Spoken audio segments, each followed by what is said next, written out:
about the word mother and the definition of mother, not the noun definition, but the verb mother.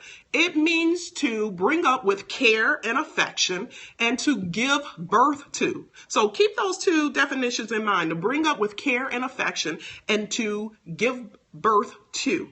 So for most of us mothers, we are so very familiar with bringing our children up with care and affection. We provide care, we provide affection, we provide unconditional love, we provide guidance, we provide encouragement, forgiveness, all of those things that we provide to our children, because we know as mothers that when we do that, it provides a foundation that's going to give them just even the courage and the confidence to go forward in the world, and fulfill their destiny. We know that. But somewhere along the line, we forgot to mother ourselves.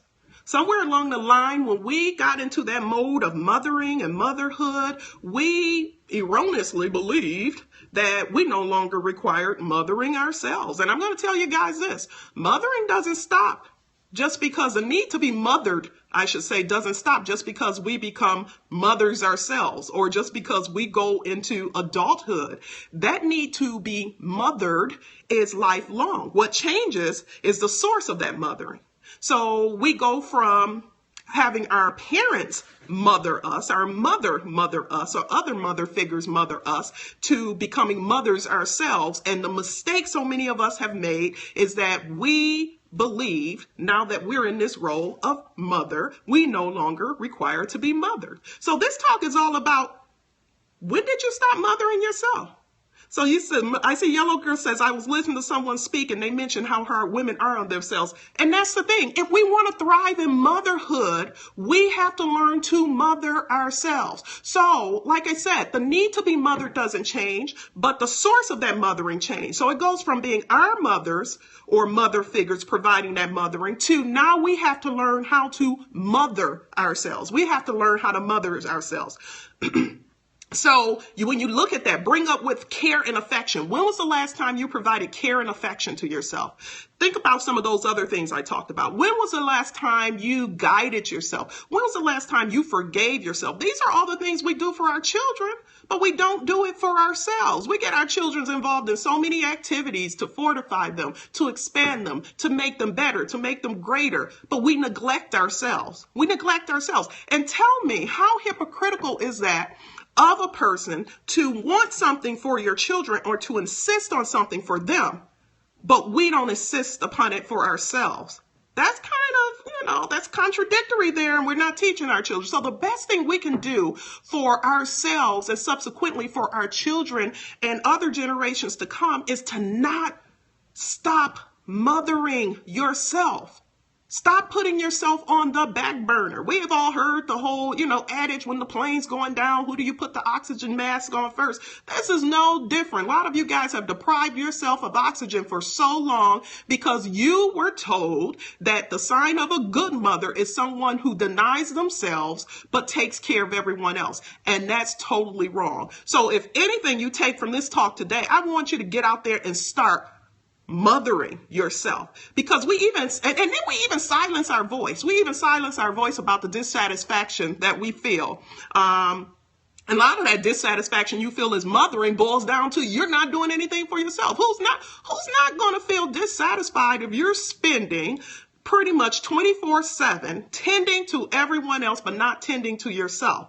So if you want to get rid of that dissatisfaction, if you want to get rid of just a lot of the pressure and the strain that goes along with motherhood, get out there and start mothering yourself.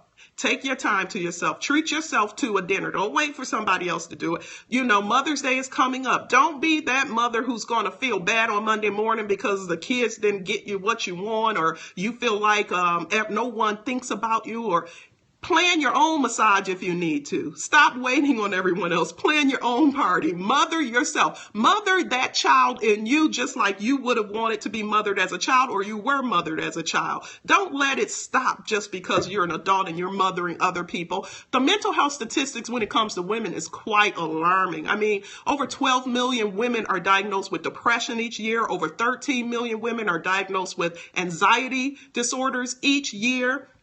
Women experience anxiety and depression much more likely to men, and that affects every aspect of our lives. affects us career-wise, that affects us socially.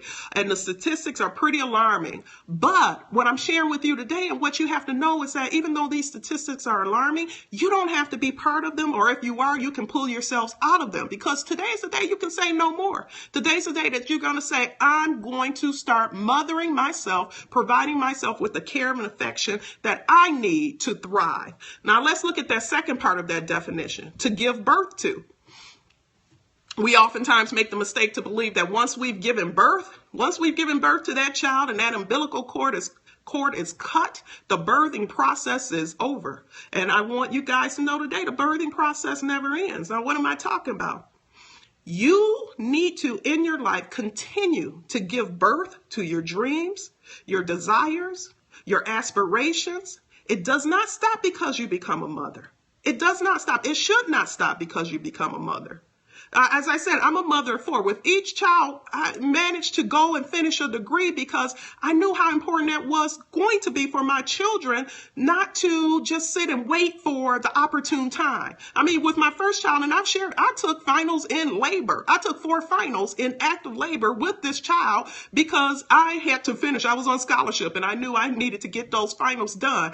You have to really make it a priority for yourself to continue to give birth, not in the literal sense, but in the figurative sense of giving birth to your dreams, your desires, your aspirations, the things that you want to achieve in life. Because once again, it's highly hypocritical for you to want the best for your children, but deny yourself the best.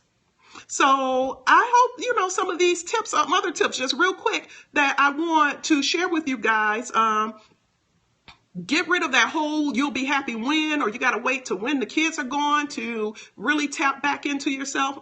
It's all about rediscovering you now, tapping into who you are now, because I'll share this also in my now almost 17 years of just being in practice, some form of practice, clinical practice.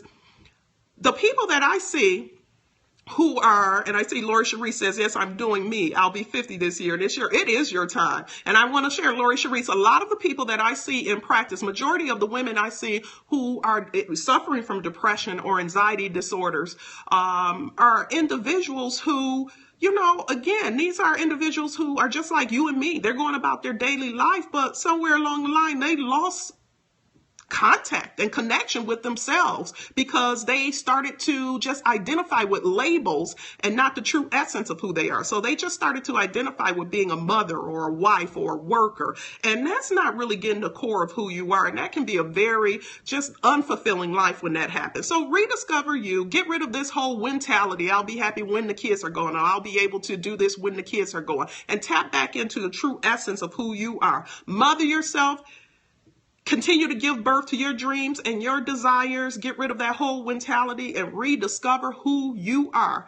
Guys, it's Mother's Day week. Get out there, plan yourself a massage. Do whatever you need to do. Plan yourself a great dinner. Play hooky and, order the kids' pizza in and take yourself out to some dinner and some wine. Whatever you need to do. Namisha said, needed to hear this. I'm glad you did. Guys, if you have not, Lori Cherie says, I'm working out and working on my dream. Good. I'm passing your advice on to my fiance. Please do, Joe Peeps, do that. Living my life like it's golden. Let's go, super moms. Guys, if you haven't joined my In Full Bloom with Dr. Rose group on Facebook, ask to join. It's a private group, but I would love to have you. My page is Dr. Rose in Bloom.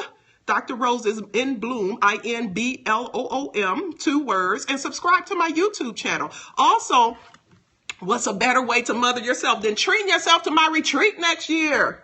You see that? My Desert Bloom retreat in beautiful, magical Sedona, Arizona. Until the 14th of May, you can put your deposit down for just $150 until the 14th of May. It's on Eventbrite. Just look for Desert Bloom retreat or Google my name. It'll come up, and it's March 9th through 12th in Sedona. If you've never been to Sedona, you don't need to leave this earth without visiting it.